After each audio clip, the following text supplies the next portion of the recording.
What is going on, YouTube? This is Jim back with another video, and today I want to talk to you guys about the 5 things that Battlefield 5 needs to absolutely improve prior to launch. If you like what you see, please consider commenting, rating, and subscribing. Without further ado, let's talk a little bit about Battlefield. Now, I am a huge Battlefield fan. I've put over 200 hours into Battlefield 3, Battlefield 4, Battlefield 1, and I'm sure I'm going to spend even more time with Battlefield 5, especially since I'm finally building a new computer. I'm very excited for this. I like everything that Battlefield has slowly morphed into, with emphasis on squad-based gameplay, with the ability to revive teammates now with you're in a squad to kind of help each other out. The fact that you guys need to work as a team to fight through and beat the enemy is a really good step in the right direction. So there's a lot of positive things I could say about this game, but there are 5 things that are just really irking me. And I'm not talking about the weird bugs and glitches and nonsense you're seeing in the beta. Those things are going to work themselves out. I'm talking about core system mechanics and poor functionality that I am afraid is going to hamper this title and make it something much worse than it really could be. The first is the down but not out mechanics, and what I'm going to call is free intel. So in Battlefield 5 now, in an effort to potentially slow down the game, I'm not really sure why this decision was made, honestly, but when your character gets killed, you're not actually killed, you just lay around on the ground and you have the option of either calling for help or just ending it, and even that takes a few seconds. But during this time, you can freely look around, and enemies cannot execute you or kill you. You're just laying there rolling around, screaming in agony.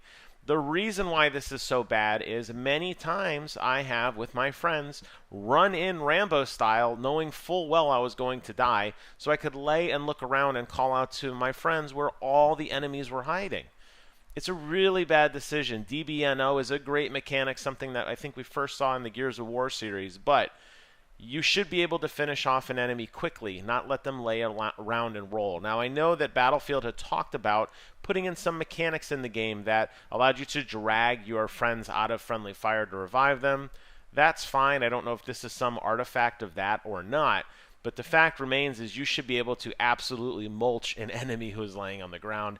They should not be able to sit there and look at you and you can do nothing about it. Number 2, more meaningful upgrade decisions in your weapons. Now, it is very clear ever since Battlefield 4, that transition from 4 to Battlefield 1, and even with Star Wars, kind of the new DICE, let's call it, the new era of DICE with Battlefront 2.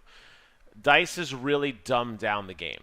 Okay, Battlefield 4, Battlefield 3, tons of different types of upgrades, grips, scopes, barrel attachments, all these sorts of things that made your weapon good at certain things, but inherently bad at other things. It was up to you to determine what style of play you wanted to have as a player and make sure that your upgrades were calibrated to best suit your needs.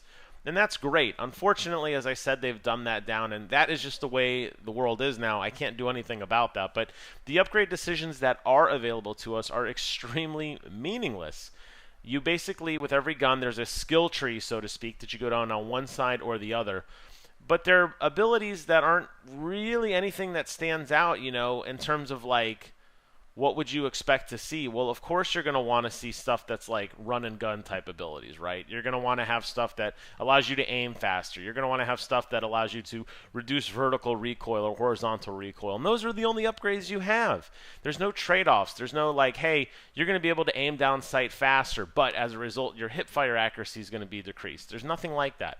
And it really kind of does feel meaningless, Yes, I think all our friends agree that guns are significantly better once you completely kit them out, so to speak. But even then, it's not really something that is a hard decision. And they're pretty standard choices of what you're going to make. So if you guys want to dumb down the game, DICE, and you want to reduce the difficulty cap and take a lot of these decisions out of players' hands, I think it's a bad decision. But if you're going to have some sort of skill tree in there, try to make it something that actually feels like a reward and not something that's just kind of like, well, duh, why wouldn't I want to do that?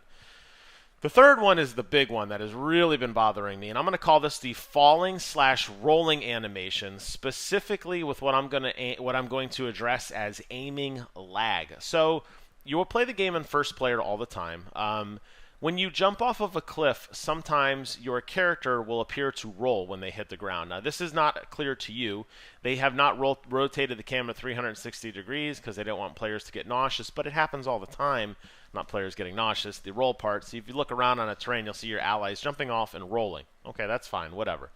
The problem is, during that roll animation, your gun is still kind of up, your crosshairs are still present, but you can't shoot at what you're aiming at because the game doesn't recognize, the game mechanic is, if you're rolling, obviously your gun's tucked in, it might be aiming at the ground or your shoulder behind you before you come and stand back up. The problem with this is you can't get the drop on enemies. There's a lot of times you'll be on a second balcony or a third balcony, a jump you should be able to make without taking too much damage, and that's the risk-reward of jumping off a cliff and maybe taking a little damage to get the drop on somebody.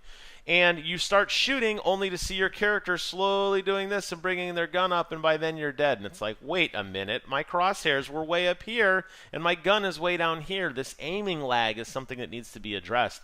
My recommendation, just get rid of that dumb falling and rolling animation. Nobody cares about it. Just have everybody take fall damage like they do in every other game, but allow characters to always land squarely on their feet and to continue. If you want to start emphasizing these parkour type elements where you're doing these rolls and these twists and flips and everything, then this becomes a very, very different game, and that's not what this game is trying to be at all. So that not only that animation is stupid, it's also inconsistent, and if you try to replicate it numerous times, you'll find that sometimes the fall damage or the fall animation occurs and sometimes it doesn't. It really takes away from a lot of fun of the game, and as cool as the terrain and the atmosphere is, you're really better off boots on the ground, so to speak, standing at ground level, because at least you know where you're aiming, you're going to instantly shoot when you click the mouse button or pull that right trigger. Number 4, bullet drop, particularly with sniper rifle, is completely non-existent in this game. And Recon has run amok in this game. Recon, this is the time. If you are a sniper, this is the game for you. You are going to dominate everybody you come across. Aiming is particularly very, very easy, very forgiving. The hitbox has got to be this large. You will die to headshots more than any other type of skirmish in the game. And the fact that there is absolutely no sniper drop and there's really no penalty for just going ham with a sniper rifle is really frustrating. So there needs to be bullet drop. There's recoil in every other gun. Why the sniper rifle can have crystal clear accuracy from the entire ends of the map is absolutely beyond me. To be able to take out enemies with a single shot with very, very easy ability, very frustrating. It's something that really needs to be tuned. I know that, as I said earlier when I started this video, I'm not going to beat them up on things that I feel are going to be tuned or fixed, but the lack of bullet drop altogether is something that is absolutely unexcusable, and it's something that's always been a staple of the Battlefield series. And again, going back to that whole dumbing, whoa, lightning, going to that whole dumbing things down thing we had before, where, you had the really cool scopes where you had to dope your scope and set up. They didn't have wind resistance or wind or anything like that, but to dope your scope to figure out, he's 400 meters out, I got to aim 2 carats up higher than I normally do. That was amazing. That was rewarding. I get it that those days are done, but you still got to have some sort of bullet drop, don't you? Really? Number 5, and this one is extremely frustrating, especially on the Rotterdam map. Heavy weapons and what I'm going to call tank buster weapons are very hard to come by and very hard to deploy. And not only that, but they're not very powerful. So in the old Battlefield games, you had an engineer class, and what among other things the engineer carried with them was some sort of rocket launcher or an anti-air weapon, a very powerful weapon to take out enemy tanks rapidly, okay? If you are an enemy vehicle, I say tanks, it could be any kind of vehicle, but tanks obviously are the ones that are going to do the most damage because they're going to shoot back and they're going to hit really hard. When you see a tank in this game, you really don't have many choices. One class has the ability to shoot a grenade launcher, which does very minimal damage. Some of the other classes have anti-tank mines, or C4. But even 2 or 3 C4 in a tank only take it down to maybe 60-70% health. So tanks really run amok. So whoever gets a tank, you can tell by the end of the map who gets the tank because you're going to have 50 or 60 kills. Now, they have tried to mitigate that slightly by reducing how much ammo you get for a tank, and it does seem to run out at some point, rendering the tank kind of useless, more just like a battering ram. However, it should not be that powerful, and it should be able to be taken down because there should be weapons in place to stop that. This goes back to a balance of the game that I feel is really off. And when you're going to have one type of weapon be that super weapon or that unstoppable thing, what you're going to end up with is a game that has people exploiting it. And the state of Battlefield 5 right now, I played it on Xbox and I played it on PC just to see if the community was any different and how people are playing. They are not. Obviously, the computer players are a little more sniper heavy. I think it's a little easier to aim on a keyboard and a mouse. But majority of the people are using sniper rifles, and a majority of the people are using tanks to get their kills because they're unstoppable. And I hope these are things that the Battlefield 5 development team can fix prior to launch, or at least have a plan in place following the months into it. I can definitely tell you that my interest for the game has been up here since the game launched. After playing and seeing these things, it has gone down significantly. This isn't significant. This is significant, okay?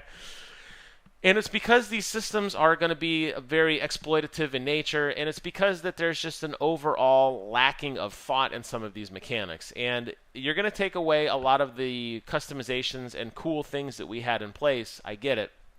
But you have to be smart with these design decisions. And these things that I mentioned, in my opinion, and a guy who's played games his whole life, I'm telling you, these are the kind of things that are going to steer casual people away. And the worst thing that could happen is to steer casual people away from a game that's going to be going up against Call of Duty with that new blackout mode that everybody's going absolutely bananas for. There's a very tight space right now for tactical shooters, and Battlefield is very quickly slipping away from that unless they can fix these things. Among other things, they still have a lot of technical bugs to work out, but these are the 5 things I think they need to work on. And with that, I want to thank you guys so much for watching. Hope you guys enjoyed the video. Leave a comment below. Let me know if you guys played Battlefield 5 this weekend.